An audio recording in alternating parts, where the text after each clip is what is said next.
Inter pass అయిన students కి practical learning and industrial exposure తో 100% ప్లేస్మెంట్ ఇస్తుంది ఐ క్రియేట్ డిగ్రీ కాలేజ్.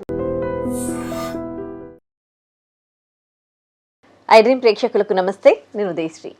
ఇవాల్టి మన ధర్మ సందేహాలు నివృత్తి చేయడానికి మనతో ఉన్నారు ప్రముఖ ఆధ్యాత్మికవేత్త శివప్రసాద్ గురూజీ గారు. మాట్లాడదాం.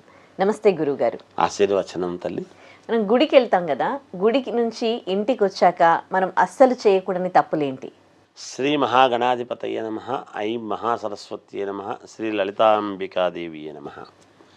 సహజంగా ఇంటి నుంచి గుడికి పోయినాము అంటే మనం ఏదో ఎక్కడెక్కడో తొక్కుకుంటూ వెళ్ళేటువంటి విధానం ఉంటుంది కాబట్టి ఇంటి దగ్గర నుంచే చెప్పులు అనేటువంటివి వేసుకోకుండా గుడికి వెళ్ళేటువంటి రోజులు ఉన్నాయి.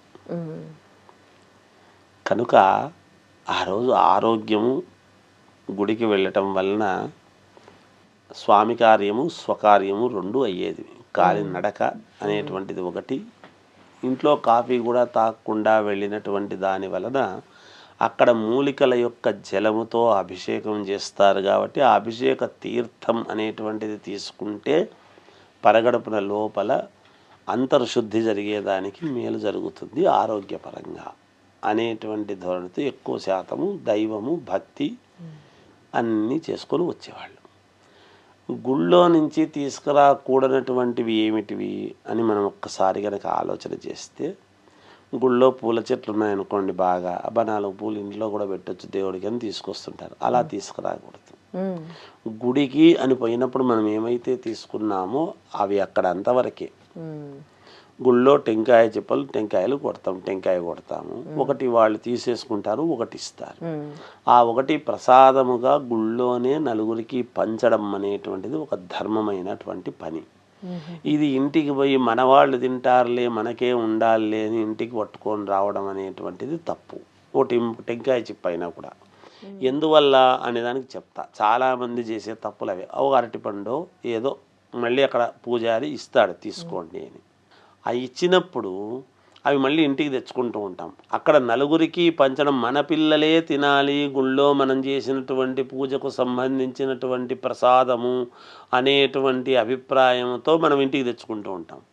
నలుగురికి పెట్టడం వలన రేపు పొద్దున మన పిల్లలకు మేలు జరుగుతుంది.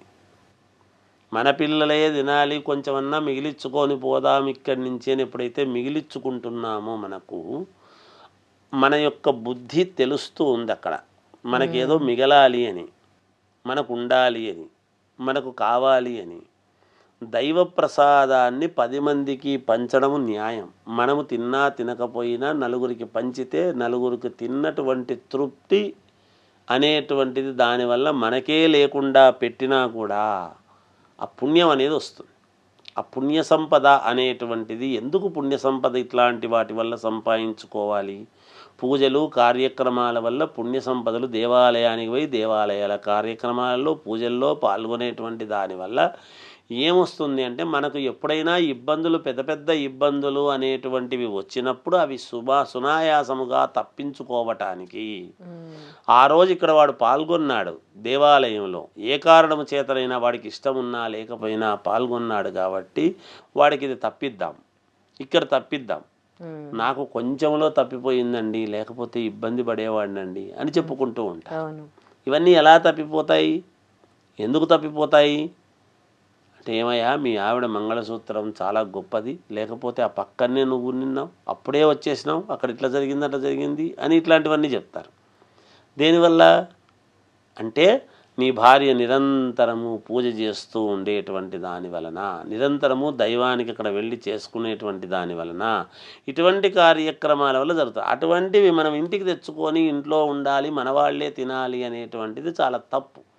అక్కడిది అక్కడే పంచడమే, ఏమి తేకూడదు. గుడికి తీసుకుపోవాలి, గుడి నుంచి తెచ్చుకోరాదు. ఇంట్లో వాళ్ళకి ప్రసాదం, ఇంట్లో వాళ్ళకి ప్రసాదం లేకపోతే ఏమవుతుందమ్మా? ఏమవుతుంది? అది ఏమన్నా ప్రమాదమా? ఏమన్నా ఇంట్లో వాళ్ళు ఆ కొబ్బరి తినకపోతే ప్రమాదమే, అక్కడ అరటిపండ్లు తినకపోతే ప్రమాదమేమో, ఆ పొంగల్ తినకపోతే ప్రమాదమేమి? ఏమి చెప్పండి, ఏమవుతుంది? మనం తిరుపతి లడ్డు తెచ్చుకుంటున్నాము, తెచ్చిన తర్వాత అందరికీ పంచుతున్నాము. మన ఒకనే కాదు, అందరికీ పంచుతున్నాం. అలా అందరికీ పంచగలగాలి. అందుకే మీరు అడిగిన ప్రశ్న ఏమిటి, దేవాలయం నుంచి ఇంటికి తీసుకురాకూడదు, ఇంటికి వచ్చిన ఏమేమి తెచ్చుకోరాదు అన్నప్పుడు చెప్తున్నా. అది మన పిల్లలకు ఉండాలి అని ఎప్పుడు కోరుకోరాదు. ఎవరు మన పిల్లలు? అందరూ మన పిల్లలే, అందరూ మన వాళ్ళే అని అనుకుంటే మన పిల్లలకు యోగం ఉంటుంది. అందుకే 10 మందికి పెట్టినటువంటిది మన పాలు, మనం మాత్రమే తిన్నది దిబ్బపాలు అన్నాడు. నేను మాత్రమే తినాలి, ఎవరికి పెట్టను అని అనుకునేటువంటి వాడు జీవితంలో ఎక్కడ పైకి కూర్చుంది. అంటే మనకు లేకుండా అందరికీ పెడితే ఎట్లండి అని అనుకోవచ్చు.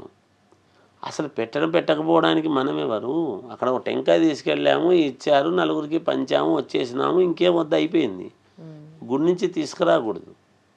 అంటే కొంతమంది పూలు తీసుకురావటం, ఇక్కడ బాగున్నాయి కదా అనే ఉద్దేశంతో తెచ్చుకోవడం చేయటం.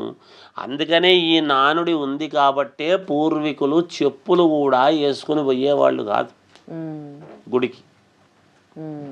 ఇప్పుడేమి మనము గుళ్ళో అంత కొండల మీద శిఖరాల మీద పూర్వం కట్టారు కాబట్టి ఇప్పుడు మనం ఇంటి ముందే గుడి కట్టుకొని పోతూ బండి కూడా దిగకుండా, కారు దిగకుండా 1 నిమిషం అట్లా అనుకొని వెళ్ళిపోయేటువంటి సందర్భం వచ్చింది.